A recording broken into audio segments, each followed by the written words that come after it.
Well, hi there. Obviously, there were disagreements in our World Hurdle preview between the two gentlemen to my left. Now looking at part two, we'll be looking at best of the rest on day 3 at Cheltenham. I think the best place to kick off would be the Ryanair, Nick.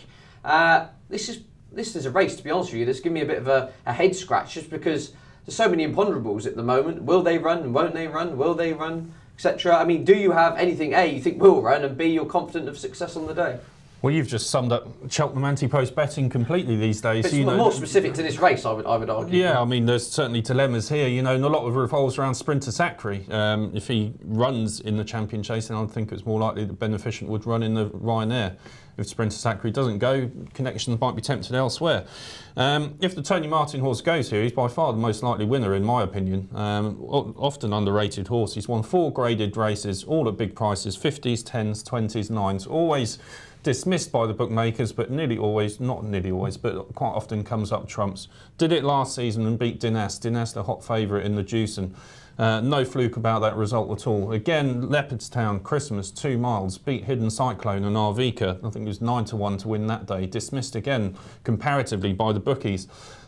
Beneficent is a very good horse, and I'm slightly perturbed by the fact that Connections are thinking of the Champion Chase full stop. I think this is absolutely ideal for him, 2 miles 5, and hopefully by the time another month down the line we've got a bit of good ground. I think that's absolutely perfect conditions. So I'd be tempted to swerve the Champion Chase even if Sprinter Sacri didn't run, but you never know what's in the mind of Connections. If Beneficent runs, I think he'll win. I'm very confident about that. I'm sure G-Rod won't be, but we'll find out now. We will do. I was to say, our usual friends on social media, thanks for getting in touch. We've got William Kenjani, Newman Cunningham again, both weighing in as Alfaroth, the banker of the day in the Ryanair Chase. Graham, now it's a horse you absolutely love. No. No, definitely not. No appeal at 6-1. I'm a massive fan of Alfaroth, but I think he needs 3 miles. Forget getting outstayed at Newbury. Right? Harry Topper, in testing ground, when he puts in a clear round the jump in, is a very, very good horse over 3 miles. Everything was in Harry Topper's favour that day. I'm sure that Paul Nicholls had left a little to work on. And Alfaroth tired quite badly towards the finish. And I'm sure that once he gets outpaced in this Ryanair Chase this year, next season you'll see him running not only over 3 miles, but you'll see him running over 3 mile and further. I think that he's an absolute dour stayer. Can you not see Paul Nicholls' argument that he's won a Grade 1 at the festival over 2, and his best performance over fences came over course of distance when he won the Paddy Power Gold Cup? It did, but how long ago are we going? We're going, what, 2, 3... I mean, my argument is he is unproven at the trip. I mean, he stuffed in the King George, albeit in 3rd. I don't think he ran badly in the King George, and I think a lot of people said in the King George that he didn't stay, and I thought it was the most wrong sort of analysis of that race you're ever going to see, because if you watch the race coming down the side of the track, Alfaroth looks like he will be absolutely well beaten in the race, and he actually stays on quite powerfully to finish 3rd, and I thought looking in need of a step up to 3 mile 2, and I thought that the Gold Cup was a potential race for him. I think that the reason he's not going to run the Gold Cup is because he's simply not good enough, and he won't be good enough to win this race, certainly not over this distance. Okay, if you don't think Alfaroth will be good enough, is the one in the Ryanair lineup you think will be?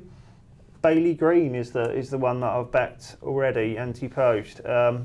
Mouse Morris is a runner who is a bit like Beneficent in many ways. Is often underrated. Mouse Morris is, yeah. And has really run well last season behind Simon Sig in the Arkle. Gave Simon Sig a bit of a race before Simon Sig ran away from it towards the finish. But I'm pretty sure that if Simon Sig was in this race, then he'd be among the market leaders. He'd certainly be up there with Beneficent as the favourite, I'd say.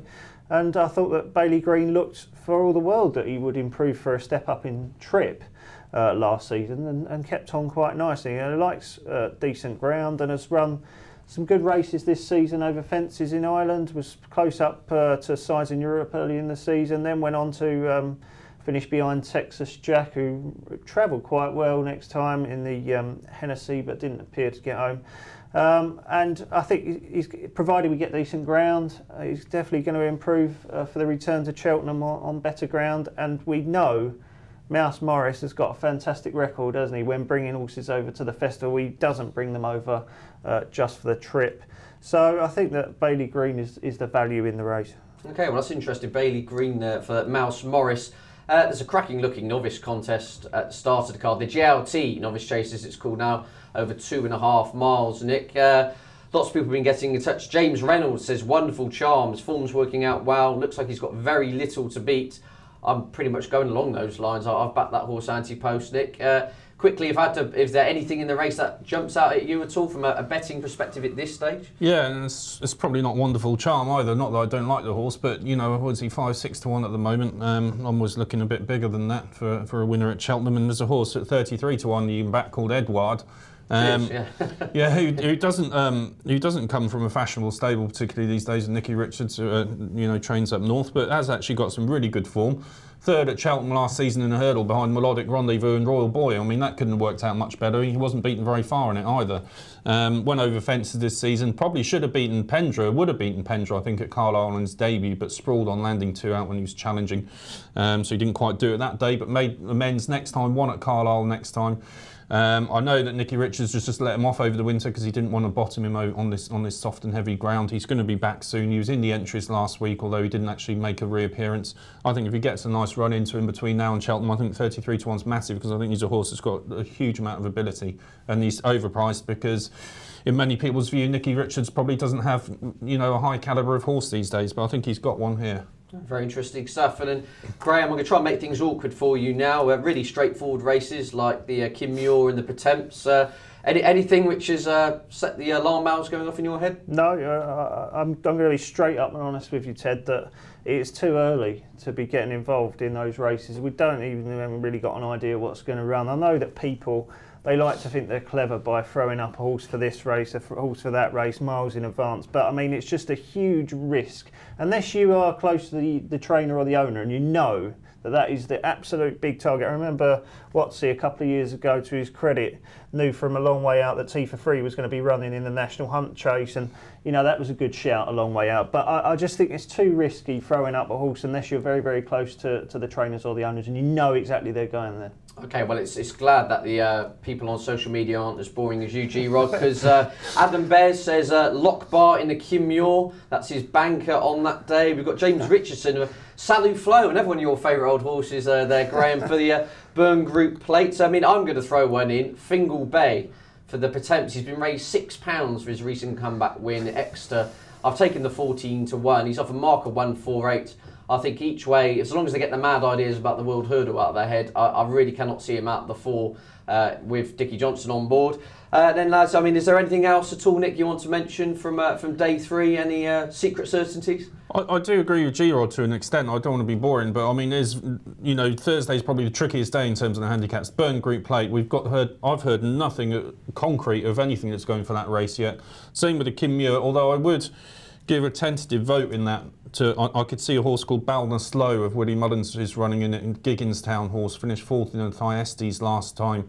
They think it's going to improve massively when it hits a bit of good ground. So if that was to line up, I wouldn't suggest backing it now, but keep your eyes peeled for Balna Slow. If it does go into Kim Muir, they're bound to get a good amateur to ride it. Just here, on one point, if there's one type of horse you don't want in a big Cheltenham Festival handicap, what sort of type of horse is it? It's the sort of horse that is held up and jumps badly, and that is Lockbar. So if Lockbar wins the Kim Muir, then I'll buy that guy a pint, because there's absolutely no chance that horse can even be in a 4. Okay, well, yeah, get a nice long list of beverages ready then, I think would be the wise words there. Right, then very quickly, and gentlemen, Nick, if I'm going to push you to one best bet on the rest of the card outside the World Hurdle on day 3, what would be the horse? Yeah, Edward is massive at 33 to 1 in the JLT, massive. Okay, and G-Rod?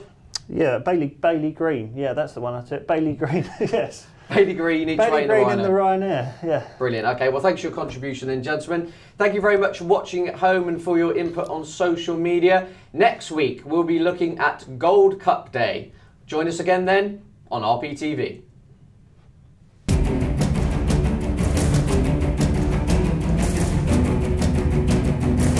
William Hill, the home of betting.